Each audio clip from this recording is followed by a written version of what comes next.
Hello friends, welcome to vocab with Nikunj. और बहुत सारे इंटरेस्टिंग वर्ड्स हम लोग सीखने जा रहे हैं आज। ठीक है। जो आज का ट्यूटोरियल है वो आईएमएफ के बेल आउट पे, आईएमएफ जो हेल्प करती है पाकिस्तान को, और पाकिस्तान का जो स्टेट ऑफ अफेयर्स है उस पे है। ठीक है। First word is bail out. Bail out का मतलब होता है rescue, specially from financial difficulties. मतलब कि कोई अगर लोन में है या फिर कोई किसी की फाइनेंशियल स्थिति सिचुएशन बहुत अच्छी नहीं है और उनको कोई लोन दिया जाता है तो उसे बेल आउट कहेंगे। Right. Next is a phrasal verb, pin one's hope on. Pin one's hope on का जब यूज करते हैं इसका मतलब होता है कि ऐसा होप करना कि एक अच्छा आउटकम आएगा जब दूसरे ऑप्शंस अवेलेबल नहीं होते हैं। ठीक है। तो जब और कोई रास्ता नहीं है, एक ही रास्ता बचा है, तो आप उससे आशा करते हैं कि कुछ अच्छा नतीजा निकल के आएगा, उसे कहते हैं pin one's hope on. Right. Next word is stave off. Again is a phrasal verb. Stave off का मतलब होता है ना होने देना, prevent the occurrence of, prevent from happening. ठीक है। अब एक बार पढ़ते हैं साइक्लिकल ट्रबल्स। ऐसे ट्रबल्स जो साइक्लिकल इन नेचर है। साइक्लिकल क्या होता है? जो साइकिल में चलता है, मतलब जो खत्म ना हो। राइट, साइकिल में घूमता ही रहे। तो ऐसे ट्रबल्स जो खत्म नहीं हो रहे, पाकिस्तान की बात हो रही है, आईएमएफ के बेल आउट के बारे में बात हो रही है जो पाकिस्तान के लिए है। ठीक है। तो पाकिस्तान ने अपने होप लगा दिए हैं। राइट। बहुत ज्यादा एक्सपेक्ट कर रहा है अब दूसरे आईएमएफ के बेल आउट से। ठीक है। क्यों? ताकि वो अवॉइड कर पाए जो इकोनॉमिक क्राइसिस उनके ऊपर होने वाली है। वो एक सिंपल सेंटेंस में इसका मीनिंग है। राइट। दोबारा पढ़िएगा सेंटेंस, जो मैंने कहा है उससे रिलेट करने की कोशिश करिएगा, आपको समझ में आएगा। Next word is tranche. Tranche का मतलब होता है जब भी कोई लोन को कई सारे टुकड़ों में बांट दिया जाता है। जैसे आप एक होम लोन लेते हैं तो फर्स्ट ट्रांचे आपको मिलेगा जब आपकी जमीन शायद अप्रूव हो जाएगी और कंस्ट्रक्शन शुरू हो जाएगा। कंस्ट्रक्शन का एक स्पेसिफिक पार्ट कंप्लीट हो जाएगा तो आपको सेकंड ट्रांचे मिलेगा, third tranche and so on. Right. तो यहाँ पे भी क्या कहते हैं, जो पाकिस्तान ने उसने फ्रेश ट्रांचे की डिमांड की है लोन के पार्ट की। ठीक है। उसके बाद जो अभी ब्लैकआउट हुआ था, जिसकी वजह से पाकिस्तान न्यूज में भी था, उसके बारे में बात हो रही है। तो ब्लैकआउट का मतलब होता है कि जब इलेक्ट्रिसिटी फेल हो जाती है एक रीजन के लिए, उसे ब्लैकआउट कहते हैं। ठीक है।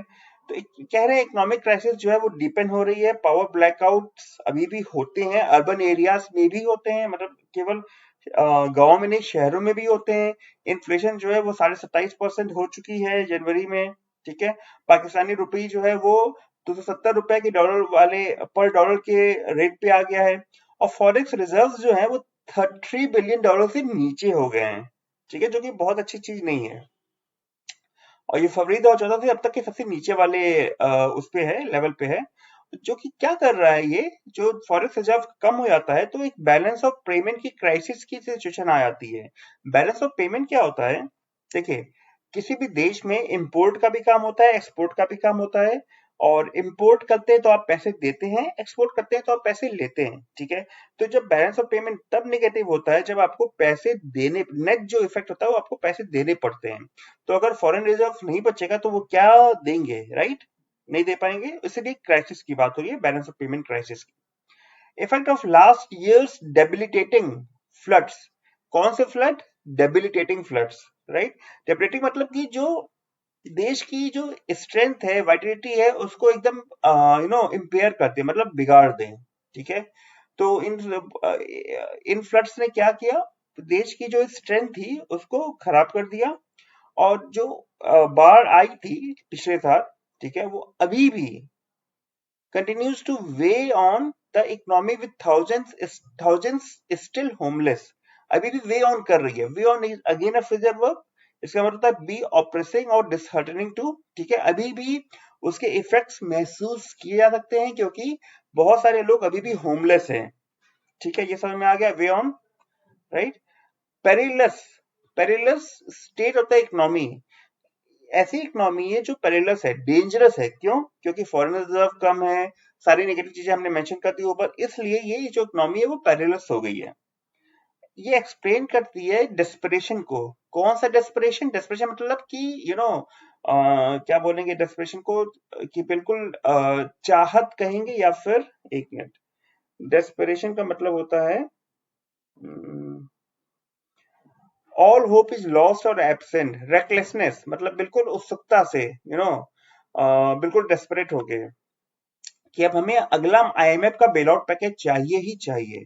ठीक है, इसलिए चूंकि और कोई रास्ता नहीं बचा है, एक आईएमएफ के बेलआउट का ही सहारा है, इसलिए जो इकोनॉमी है वो पेरिलस हो गई है। समझ में आया? Next word is notwithstanding. Notwithstanding की प्रीपोजिशन भी है, साथ साथ एडवर्ब भी है, यहाँ पे एज एन एडवर्ब यूज हुआ है।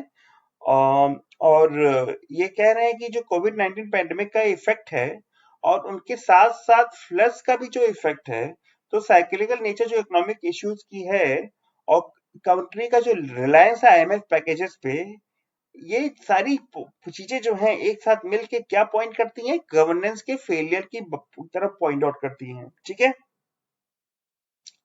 Next word is proximate. तो ये कह रहे हैं कि इंपोर्ट डिपेंडेंसी है, लो एक्सपोर्ट कॉम्पिटिटिवनेस है। इंपोर्ट डिपेंडेंसी मतलब बहुत सारी चीजें इंपोर्ट करनी पड़ती हैं तो आपको कैश देना पड़ता है, राइट। लो एक्सपोर्ट कॉम्पिटिटिवनेस, तो अगर आपके देश में बहुत सारे अच्छे प्रोडक्ट नहीं बनते हैं जिनको बाहर के लोग अप्रिशिएट करते हैं, तो आपकी जो एक्सपोर्ट कॉम्पिटिटिवनेस है वो कम हो जाती है, मतलब कि आपके लिए अच्छी चीज नहीं है, क्योंकि जब आप एक्सपोर्ट नहीं कर पा रहे हैं तो आपके पास पैसा बाहर से नहीं आ रहा है, आपको केवल इंपोर्ट करने के लिए पैसा देना पड़ रहा है, लेकिन एक्सपोर्ट करने से पैसा नहीं आ रहा है।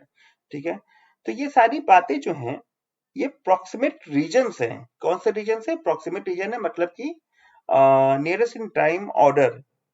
ठीक है, एक एक करके ये सारी रीजन्स आती हैं क्या बताने के लिए कि रेकरिंग क्राइसिस जो है वो इस शॉक वल्नरेबल इकोनॉमी में। ठीक है, ये तो है ही। इट मस्ट ऑल्सो, ऐसा भी कहना चाहिए कि ये इनडायरेक्ट आउटकम है, ठीक है, किस चीज का? Absence of an unrestrained run of power for civilian democracy. ठीक है, रन ऑफ पावर, तो जो सिविलियन डेमोक्रेसी है इसके लिए सारे लोग, पावर ऑफ सिविलियन डेमोक्रेसी है इसके लिए सारे लोग रन लगाना चाहते हैं। ठीक है, सारे लोग हासिल करना चाहते हैं, कोई कंट्रोल नहीं है, अनरिस्ट्रेन्ड कोई कंट्रोल नहीं है। ठीक है, राइट।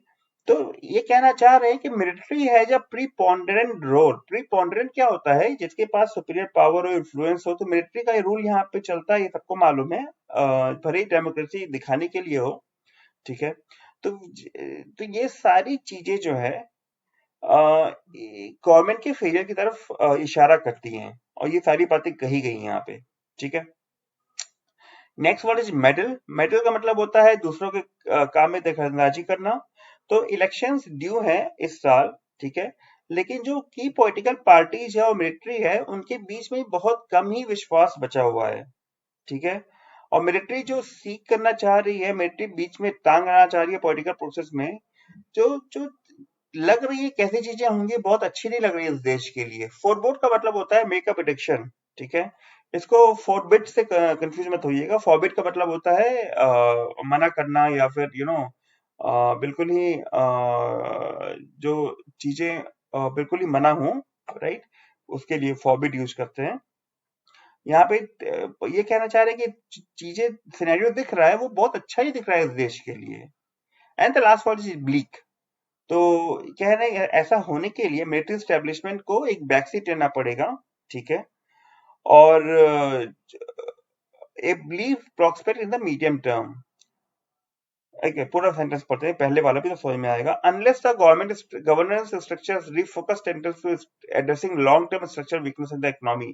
जब तक जो गवर्नमेंट है वो, गवर्नमेंट स्ट्रक्चर है वो रिफोकस नहीं करता है ताकि long term structural weakness economy में दिखे, और उनको पता चले कि क्या कहते हैं, जो अपने पड़ोसी हैं उनसे रिलेशन इंप्रूव कर ले, तो जो साइक्लिसिटी है इकोनॉमिक प्रॉब्लम्स की वो चलती ही रहेगी। लेकिन ऐसा करने के लिए मिलिट्री एस्टेब्लिशमेंट को एक बैक सीट लेना पड़ेगा, जो कि अभी नहीं दिख रहा है, right. A bleak prospect in the medium term में ये ब्लीक प्रोस्पेक्ट है, मतलब ऐसा कहीं होते हुए नहीं दिख रहा है कि मिलिट्री जो है वो बैक सीट लेगी। ठीक है, समझ में आया? मुझे बताइए कमेंट सेक्शन में अगर आपको समझ में नहीं आया है तो। एक लाइन में मुझे अभी भी डाउट है कि ये जो है, ये लाइन मेरी समझ में भी नहीं आ रही है। This is an direct outcome the absence of an unrestrained run of power for civilian democracy. ठीक है, मैं देखता हूँ इसको, बताता हूँ नेक्स्ट सेशन में। चलिए, थैंक यू फॉर वॉचिंग। और अगर आप इसी तरह सीखना चाहते हैं, वर्ड पावर पढ़ाना चाहते हैं, तो अपना यहाँ क्लिक करके सब्सक्राइब कर सकते हैं। चलिए, मिलते हैं अगले सेशन में, तब तक keep watching. Thank you, bye bye.